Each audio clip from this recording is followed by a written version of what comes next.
my strong sisters? I'm very excited today to bring to you a little video about my training split and what my workout routine looks like. First, I'm gonna go over a little bit about my personal goals with training and then just a brief overview of what my workout plan looks like. Everybody's workout plan is going to be very different depending on their goals. I just wanted to share this if this is something that maybe you're interested in, maybe you see some of the training that I do and you're like, that looks like fun, I could get down with that. I figured I would share a little bit of insight in how I train. My general goals with fitness look something like this. I personally want to have fun doing what I'm doing. I want to feel strong. I like to build muscle, especially on the legs, in the glutes and hamstrings specifically. And over the past year, I would say 2 years, I've really enjoyed learning the Olympic lifts, so I incorporate those in my routine as well. I normally train 5 days a week, sometimes 6 days a week, depending on the intensity of my training that week. While I do have a very set routine in place and I follow progressive overload with specific movements so that I can also focus on not only getting stronger, but building more muscle mass, I do also tend to auto-regulate things. This means if I wake up and I'm feeling very sore, maybe I didn't recover fully, whatever the case may be, I will adjust my training program so that I might either take a complete day off or so that I'm doing less volume and less intense work to allow my body to continue to recover while still getting some work in. So this is when it's really helpful to have a coach or work with somebody who has knowledge of this so that they can give you that outsider insight of, okay, look, you've been going really hard, this is why you haven't been recovering, or you're feeling this way, let's adjust things in this manner. My training days are Monday, Tuesday, Wednesday. Sometimes I'll take a rest day Thursday, Friday, Saturday, rest day Sunday. As I said, I tend to auto-regulate things. And if you are like me and you just have goals to improve your overall health and your overall fitness, want to have fun in the gym and enjoy your journey, you too should absolutely allow yourself to have this kind of flexibility within your schedule. When I started out my fitness journey, I had 6 days where I was training, 1 off day, or whether it was 5 days where I'm training really hard and 1 off day. And if that schedule would get messed up at all, it was game over. Things were not looking good for Kira.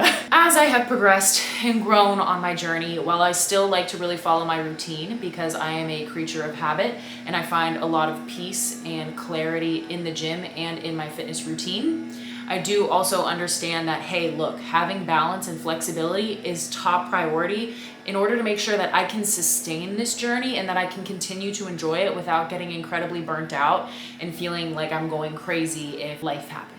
So I always start off my week on Monday. I start with a heavy glute and hamstring day where I am using a lot of barbell and dumbbell movements, hitting the glutes and hams really hard. I usually on this day have a very heavy hip thrust progression that I follow, and also following with something like a Romanian deadlift or a sumo deadlift of a progression of that I follow as well.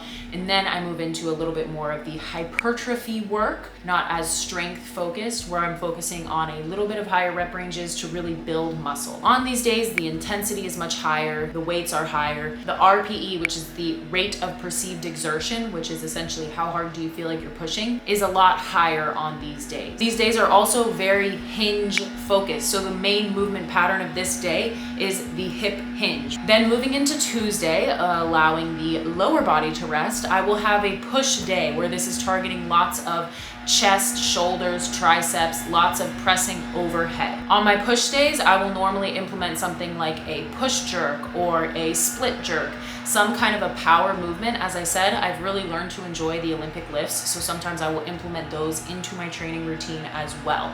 Then after I complete that power movement, I will move into the more strength and hypertrophy movements as well. I like to keep the power movements at the front of my sessions as these are going to require the most energy first and fast, as opposed to if I start to head into rep ranges that are more strength and hypertrophy focused, I'm going to be using different muscle fibers that are a lot slower twitch muscle fibers, and they're going to be more fatigued when I first need those fast twitch muscle fibers to be on and active for exercises that are more explosive like this. So on these days, I'll start with my power movement and then move into something a little bit more strength and hypertrophy focused, like a barbell overhead press, military press, or I'll do something like a seated Arnold press, lateral raises, front raises to hit the delts. And then I often will hit some tricep movements, whether that's dumbbell tricep extensions, banded tricep pushdowns, things of that nature to touch on my triceps last. Then after Tuesday, having a really nice strong push day.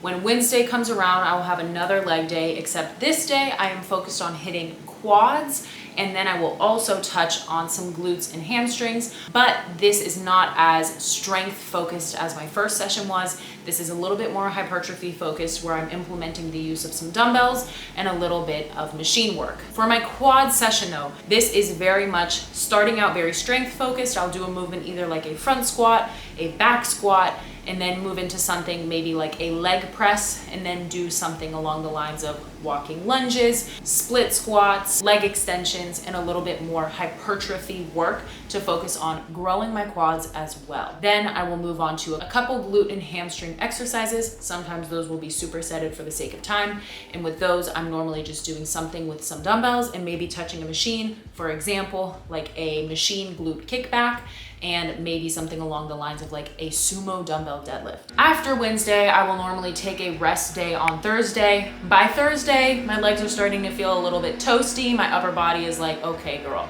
you need to chill, we gotta rest, we gotta cool it down. Then going into Friday, I will often have a pull day where I also will implement some form of cardio and core. On my pull days, this is days where I might do things like clean pulls, snatch pulls, things of that nature, maybe some deadlifts. I do not have goals personally to build size to my back, so everything that I do is either focused on this day as an aspect of like some Olympic lift, or it is just gonna be focused on things like my pull-up strength. Since I'm not as focused on hitting hypertrophy movements for my back, which is basically just focusing on building muscle, I'm more focused on developing strength in my pulling. After I do that strength pulling work, I will then move into some cardio, and I prefer to do forms of cardio that are a Metcon. This is metabolic conditioning. This can range from anything from doing 30-second intervals to 3-minute intervals to a 30-minute workout for time. I have definitely gotten very sick and tired of doing things like just doing a HIIT workout on a bike or just going for a walk on the treadmill. As some of you may know, if you follow me on Instagram, I do love to take daily walks. That is a must for my mental health. We're not even gonna bring that into training, although that is very important for me. But the Metcon that I normally do will involve many different body parts and maybe the use of one dumbbell or a jump rope. Essentially, it will involve me going through different movements, maybe for a 30-minute period, just to get my heart rate up, and the goal of that is to kind of keep your heart rate elevated.